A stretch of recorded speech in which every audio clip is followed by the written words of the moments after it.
Baseball 96 premieres Saturday at 11:30 Eastern on CNN. Hello again from CNN News Center in Atlanta. I'm Natalie Allen. Showbiz Today is coming up, but first, the latest on our two big stories we're following today. The Unabomber, a possible breakthrough in Montana. Law enforcement officials are about to search a home they believe might be the home of the Unabomber. As we just told you, the latest information is that they have taken a man into custody, have not arrested him, but taken him into custody after he resisted having his home searched. Earlier, we reported that this man, the possible Unabomber, is identified as a Harvard graduate living in Lincoln, Montana. Officials reportedly acted on a tip from the man's family that he perhaps could be the Unabomber. We'll keep you posted on further developments in that story. Our other big news today, a member of the Clinton cabinet, Commerce Secretary Ron Brown, is missing in a plane crash in Croatia. The Pentagon says it has no confirmed reports of fatalities or survivors at the crash site in Croatia. Earlier, White House officials said 4 bodies had been recovered from the site, all bodies unidentified. According to the Pentagon and several news services, there are reports of a possible survivor, possibly a woman. Earlier, Mr. Clinton and the First Lady, both clearly shaken, went to the Brown home in Washington to visit with Ron Brown's wife, Alma Brown. Mr. Clinton later spoke with employees at the Commerce Department. Ron Brown was on an official visit to drum up business in the former Yugoslavia. In addition to Brown, several high-level U.S. business executives were on the plane. The Pentagon says a total of 33 people, 27 passengers, and 6 crew were on the Air Force T-43. An unnamed Pentagon official said earlier today the chances of anyone surviving the crash were slim to none. The plane, the T-43, was a military version of Boeing 737. It flew this morning from the Bosnian town of Tuzla. It was to take the Brown delegation to the Croatian coastal town of Dubrovnik. U.S. officials tell CNN the plane crashed into a mountain near Dubrovnik, just about 2 miles shy of the runway. The officials say the weather at the time of the crash was very bad. There is no, repeat, no indication of any hostile action. Stay tuned to CNN for developments on both these stories. Right now, Showbiz Today.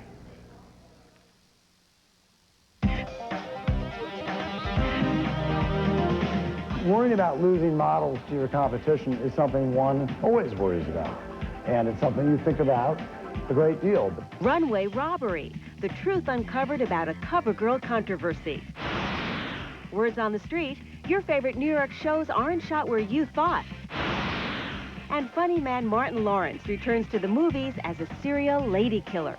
You so fine. What's happening? You know I ain't been able to think about anyone but you. Me, a baby. Looking beautiful tonight, girl.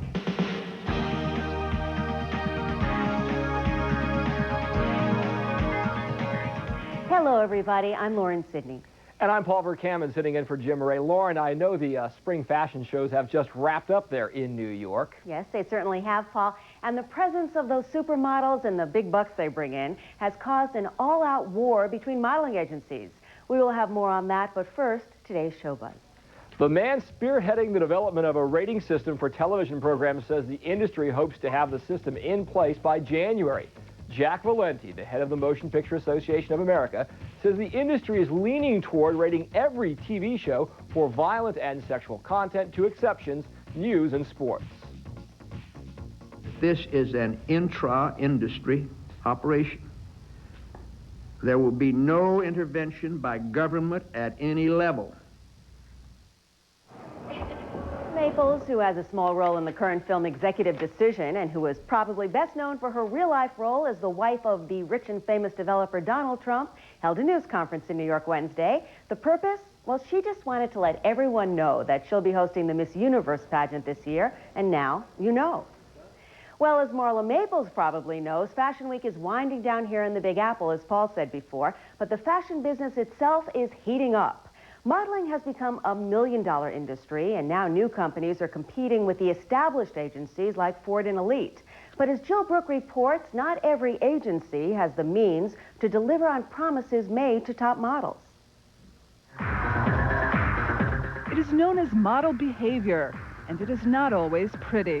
Lately, models are discarding agencies as though contracts were as disposable as underwear. Worrying about losing models to your competition is something one always worries about. And it's something you think about a great deal. As the camera flashes and the public swoons and the fees soar to the millions, the modeling industry has become so hot that more and more people want a piece of this action. So she wants to do a cover with Stephanie? And like any good salesman, the agents will promise fame and fortune to lure the models into the agencies. The agents are all running around saying to the girls, oh, you mean you're on the cover of Mademoiselle? You should be on the cover of Vogue. They pay parents, they bribe parents, they offer cars, they offer to pay off mortgages, they offer $250,000 signing bonuses. They'll offer anything it takes to have the hot name, because all you need is one hot name to be the hot agency. Metropolitan was put on the map because of one client, Claudia Schiffer. Another way for new companies to recruit models is to offer their bookers a better job. Bridget Hall left Ford Models for IMG because of her close relationship with Ivan Bart. I act like her older brother in many instances besides the modeling and giving her advice as to what bookings she should do. Because bookers become surrogate parents, Jerry Hall followed her booker to company. Patricia Velasquez went with her booker to IMG. Now both have returned to Ford, which many say is the most established agency in the business, but the least likely to tolerate prima donnas. Basically, like anyone who's hot at the moment, they're going to be pulled to go to other agencies, same as they go to other companies. It's easy to see a greener pasture when somebody presents something to you, but it's hard for an agency to come through on those promises, which is why girls do ultimately return. There are other negatives to the business right now. Some say that the age of the supermodel is over, but nonetheless that the new crop of models expect the same salaries and privileges of the supermodels, which makes it really tough on the agencies. Let's face it, the established agencies like Ford, Elite, and IMG cannot make every model a superstar. Nonetheless, there's always an agent promising them something better, and none of them are brought up to think that maybe this might be a pretty lie. Jill Brooke, CNN Entertainment News, New York. There's a rather pretty lie being committed in prime time right before our eyes, and some of the top shows on TV are in on it. They claim to be set in New York, but Ron Tank has discovered they're actually filmed far from the Big Apple. The restaurant is familiar, so is the drugstore and the cab out front. Obviously, New York City. This is the neighborhood where Seinfeld, The Single Guy, even Caroline in the City are shot. Call it New York West. 3,000 miles west. The palm trees are the only things real here. Everything else was created at this Los Angeles studio by art director Tom Azzari. And I kind of fashioned it after Columbus Avenue and Amsterdam in the 70s. Rolling! They're shooting a scene here for The Single Guy, but a few weeks earlier, Leah Thompson was in front of those stores for her show, Caroline in the City. To complete the illusion, all the shows use real clips from New York, but when you see the actors, you're seeing the fake New York, including the snow. We're bringing a nice truck, and it's winter. We have steam built into the streets, so the steam comes up. It's rigged for rain. Around the corner, Arazi built his own Central Park. You saw it on Seinfeld. One scene that I remember was where Kramer was driving the Hanson cab right down this path right here. We had the whole area snowed in, 35 tons of ice. It was terrific. And yet here we are. Back in the studio. These are our production bungalows.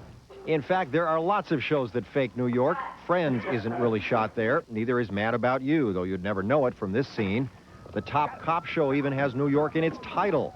But this NYPD Blue shootout was shot on a studio lot in L.A. 3-camera mark. Even those driving down the street scenes are fake. The actors sit in front of a blue screen. Scenes of New York whizzing by are electronically inserted later. Speaking of transportation, you can't do a New York story without a subway. I can't believe you built this whole thing. Does it wiggle? It rocks. You just have to, it's a trailer. You just take it off the jacks and put a 2x4 in it, and you can make it rock. Now let's show them the secret. And here we are, back in the studio. This is just a big old soundstage. It's Stage 11, Studio Center. In California. In California. There are a few shows that call New York home. Law & Order is shot entirely on location there. But for most TV shows, Hollywood is the stand-in. And even Arazi's New York friends can't tell the difference. I mean, they see the show and they say, when did you come into town to shoot this? Well, count the people on the street. They know it isn't real. I think anybody who isn't here wouldn't know. I guess we'll just have to keep it a secret. Ron Tank, CNN, Hollywood. Coming up, Martin Lawrence plays the dating game with deadly consequences. And the newest nominees for Daytime Glory. Will number 16 be sweet for Susan Lucci?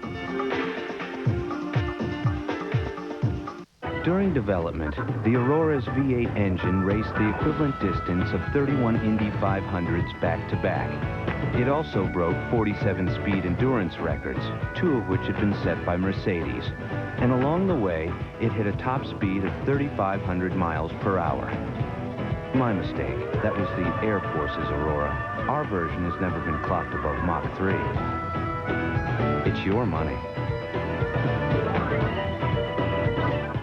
AT&T and MCI and Sprint have chosen to bill you for your residential service in 1-minute increments. You use 2 minutes and 12 seconds, they charge you for 3. We don't do that at LCI. LCI charges in 6-second increments. Pick up the phone right now. Call us.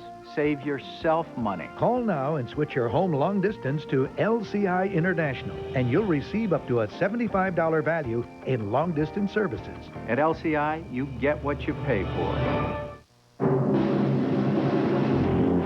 FedEx has over 33,000 drop-off spots to take your 2-day package. Cost about $12. UPS has over 75,000 drop-off spots for your 2-day package. Cost about $6. The U.S. Postal Service has over 330,000 drop-off spots for your Priority Mail 2 to 3 day package. Cost exactly $3. So, 12, 6, 3, what's your priority? Priority Mail from the U.S. Postal Service. Don't worry. You'll make it. You'll make it sparkle. Don't worry. Make it shine. You'll make it new again. Don't worry. You'll make it. You'll make it on time, under budget, and whatever color you please. Don't worry. You'll make it. You'll make it bloom. And if you need help, Don't worry. Don't worry. Don't worry. help is just around the corner.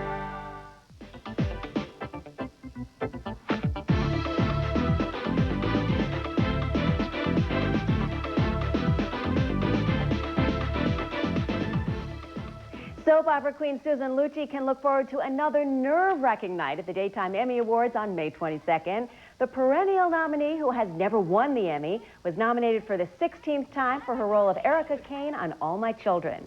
The CBS soap opera The Young and the Restless got the most nominations, 16, at a ceremony held Wednesday morning in New York. Sesame Street is the second leading contender, up for 12 Daytime Emmys. On hand at the ceremony was a star of Another World, Linda Danow, who was ecstatic when she heard that she was nominated. It's just such a thrill. I mean, when they said my name, it was like, excuse me? Because my focus was on everyone else, and I cannot tell you how grateful I am. It's a wonderful moment. Lauren, as you well know, Martin Lawrence has won several awards for his comedic endeavors. He's up to more funny business in his latest movie, A Thin Line Between Love and Hate. Dennis Michael reports it's the story of a bachelor whose dating adventures lead to a dangerous liaison. A night full of passion can give you a lifetime of pain. Don't bite. Darnell, it's a thin line between love and hate. Martin Lawrence, playing Darnell Wright, walks that thin line in his new movie when he discovers that playing with the affections of some women can be hazardous. But I'm not going to shoot you. Not for myself, no. I'm going to shoot you for all women.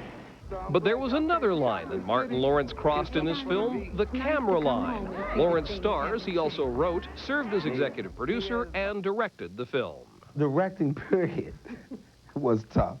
Okay, that's tough enough, okay, because you're responsible. You have to helm a ball. You can only hope that you have the right people that understand your vision and to help get it on screen. Action! Critically acclaimed actress Lynn Whitfield plays the central character Brandy Webb, a woman whose smooth surface hides a murderous desire for revenge. Whitfield says the first-time filmmaker was a little green, but delivered the goods. You can have a DP, you know, direct traffic for you and light you beautifully, but you want someone who informs you emotionally. so that when you get to the money shots, those close-ups, that there's something going on behind your eyes. I don't know what you're selling, but I'm not buying. A very, very good bottom line understanding of the emotional fiber of each of these characters, why they did what they did, how they functioned. And that, for an actor, is what you want in a director. Cut! For his side, director Martin Lawrence said he had what he needed from a cast and crew, people who brought something to the party. These are people that have been in the business and know the business, you know, and the best director that I could be, I thought I could be, is to hear what they had to say, you know, tell them how I see the scene, you know, or how I see it, and see what they have to offer to it and their response to it. It may be Martin Lawrence's first time wearing a director's hat, but even though the filmmaker's power was new, he says sharing it was good for the project. That doesn't take away from the director's title. I just think that makes you more of an open director. Dennis Michael, CNN Entertainment News, Hollywood. Our ace detective has the goods on Jim Carrey's split from Lauren Holly and a jazz master with a doctorate in music and a degree in excellence. The Godfather himself, Marlon Brando, turned 72 Wednesday. Whatever will be on Doris Day's 72nd birthday, and Las Vegas headliner Wayne Newton is 54. CNN Showbiz Today gives you the exclusive behind-the-scenes story of the new movie, A Family Thing, starring Robert Duvall and James Earl Jones as brothers who never knew each other, but are about to discover everything's relative. Oh, Lord. Now you can take the journey of a lifetime with a Family Thing sweepstakes. Learn your family history and win a trip to your homeland, or the CD-ROM Family Tree Maker. Look for details in these publications and watch Showbiz for an 800 number from MCI's Friends and Family. The trip of a lifetime could be just a phone call away. And now, here's today's 800 number from MCI's Friends and Family. Call the number on your screen, and you'll be entered in the Family Thing sweepstakes.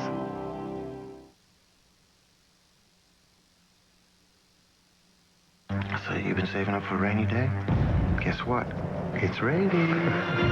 In the game called fame. I think everyone's going to want this one. In the business called justice. Your job is just to sit there and look innocent. Well, I am innocent.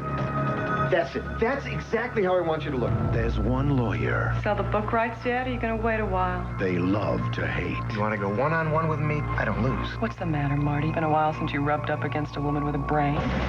Even when the headline is murder. There was someone else in that room. Who was the third person? He's the one who's the real story. It's a mistake to stick your thumb in the eyes of the most powerful people in the city. Don't tell me you think he didn't do it. Richard Gere. I saw the tape. I know what he did to you. You're worse than the thugs you represent. Objection, Your Honor. Primal Fear. Next thing you know, he'll be objecting if we want to bring in the murder weapon. Well, now that she brings it up. Rated R. Now playing at theaters everywhere. McDonald's invites you to play the Disney Video Masterpiece Collection Trivia Challenge. The biggest trivia game ever at McDonald's. Pick the right answer to questions about Disney Masterpiece Collection videos and win every time. Over 300 million prizes. Win a cool $1 million.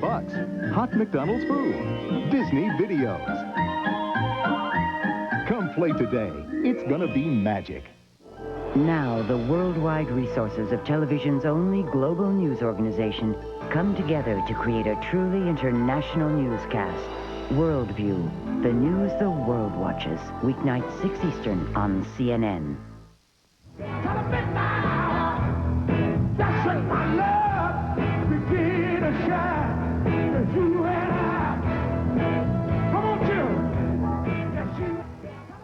Time now for some Hollywood secrets from the man who knows more secrets than the CIA, the insider columnist for People magazine, Mitchell Fink. Quite an intro there, Mitchell. Yes, you that's have to right. live up to Are it. you ready, Lauren? Say goodnight, Lauren, not this Lauren. And goodnight, Jim, not Jim Murray. And that's about as close to the Burns and Allen relationship as Jim Carrey and Lauren Holly will ever get. The funny man and his actress girlfriend have broken up after 18 months together. Holly moved out of Carrey's $4 million Brentwood home while he was cooling out in Maui over what I hear were a lot of hurt feelings on both sides. If you plan on inviting Sharon Stone to your next party, don't send an invitation to Isabel Adjani. Not only did these two not get along during the making of Diabolique, but sources tell me Stone, in an act of graciousness, offered to pick Johnny up at the Beverly Hills Hotel so they could both ride to the recent LA premiere of the movie together. But then I'm told Stone changed her mind without telling Johnny and went directly to the premiere and got all the attention from the paparazzi while Johnny was waiting helplessly at the hotel. The biggest hit musical in New York right now is Rent. Getting the most attention from the stage show is actor Anthony Rapp, whose first movie, Dazed and Confused, was a cult hit. Look for Rapp next in The Mantis Murder, a quirky murder mystery from Enigma Productions about the killing of a praying mantis. Rapp stars as the detective who must solve this very bizarre case. And finally, Dove Books was about to publish yet another O.J. Simpson-related book, this one a parody of the Dr. Seuss children's book, The Cat in the Hat, when the Seuss estate swooped down and got an injunction temporarily halting publication of The Cat Not in the Hat by Dr. Juice, as told to comedy writer Alan Katz. But I received my copy of the parody before it became contraband. And my favorite passage in the book involves the Bronco chase. Listen to this. The juice is loose, the sports fans howl. He's taking off with his pal Al. A pal named Al can save the day when you try to get away. I'm Mitchell Fink, and what do you think? I'm here with the other Lauren, who now must be a snoring. Not quite, but what is going to happen to that book? What's the fate of it? Dove Publications, Dove Books, will appeal this decision. Remember, they have cartons, truckloads of these books. The Seuss estate got the injunction. Dove will fight it. They'll try to get the book out. If not, I got a collector's item here. Okay. And you did fine, but we are out of time. Okay. But please come back because we have lots more coming up right after this. Still to come, the doctor is in the house, Billy Taylor in performance, and tomorrow Richard Gere, attorney at law. Monday I soak my dentures. I use DentuCream. Tuesday I brush. I use DentuCream. Wednesday Stop. Just use DentuCream. Its special stain fighters clean much better than soap, and it's got minty mouthwash ingredient. All you need is DentuCream. I bought this sweater and it's faded. Yeah. How'd you wash it? Gentle cycle with my usual detergent. Right cycle, wrong detergent. Try Ivory Snow Powder. It helps prevent fuzz or fading on cottons better than leading regular detergents. It's safe care for the things you wear.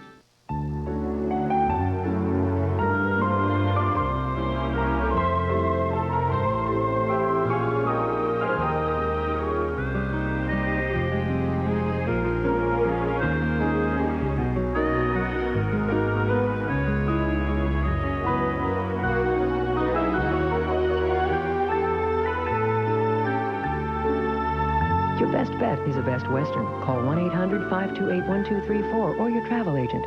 Thank you. Whoa! Since when do you eat garlic? Since I got a handle on my heartburn. Oh, so you're taking that medicine Mom used to take. Zantac? Prescription Zantac? No.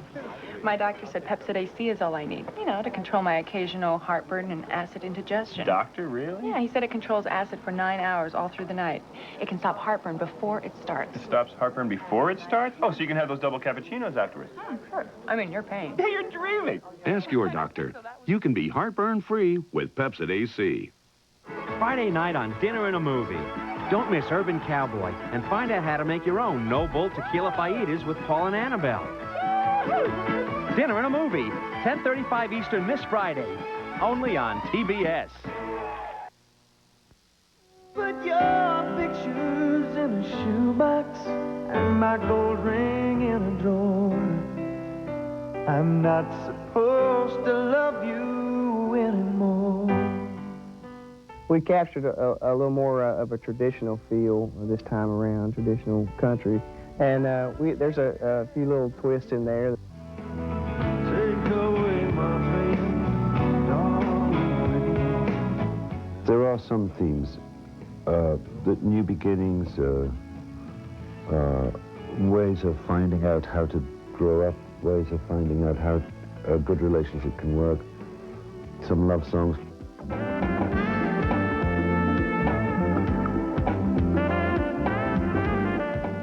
This CD covers a lot of different emotions. I mean, I try to call upon a lot of different kinds of inspiration for any of the music that I do. positive experiences, negative experiences.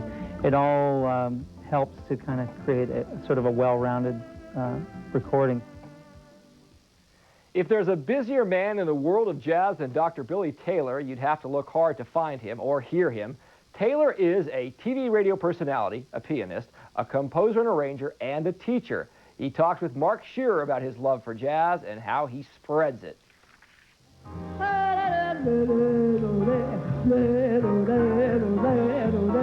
Dr. Billy Taylor and his trio showcased the music of vocalist Sheila Jordan at New York's Metropolitan Museum of Art. They'll mix music with talk, and the audience will learn, because Taylor is a teacher, among other things, many other things. I had an uncle who was a jazz pianist, and I wanted him to teach me. He was self-taught, and he said, well, you learn. I learned. The tireless 76-year-old North Carolina native wrote a doctoral thesis on jazz piano and played behind such giants as Charlie Parker, Miles Davis, and Dizzy Gillespie. I learned on the bandstand.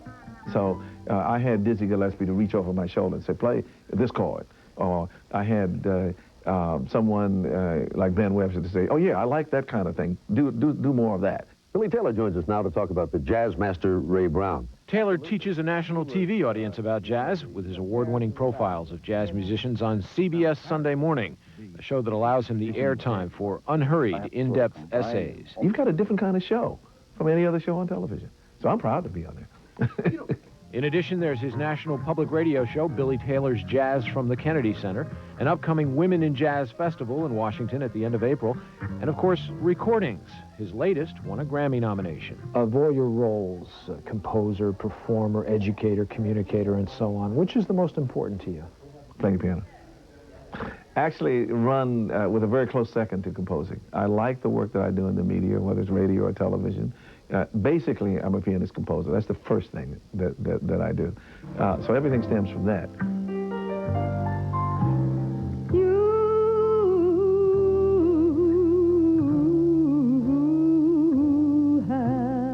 From his position as an international ambassador of jazz, Taylor assesses the state of the art. It's a depressing reality that jazz does not get its due, but the present is very hopeful. We've got so many young people who are doing things that are very exciting. And Dr. Billy Taylor is there teaching us.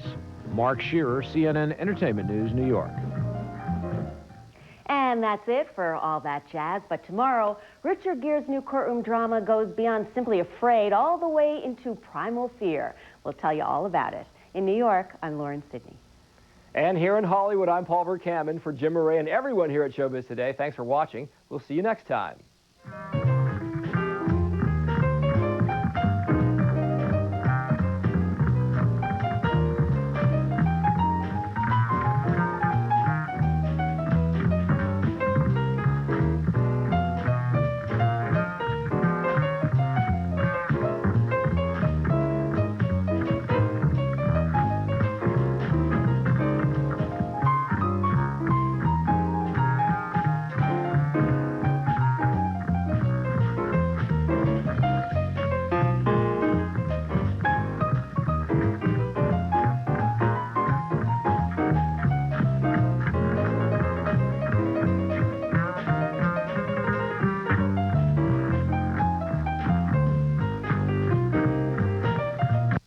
Thursday on CNN's Burden of Proof, Simpson attorney Robert Shapiro tells his own trial experiences. He'll be here twice, starting Thursday, 12:30 Eastern on CNN.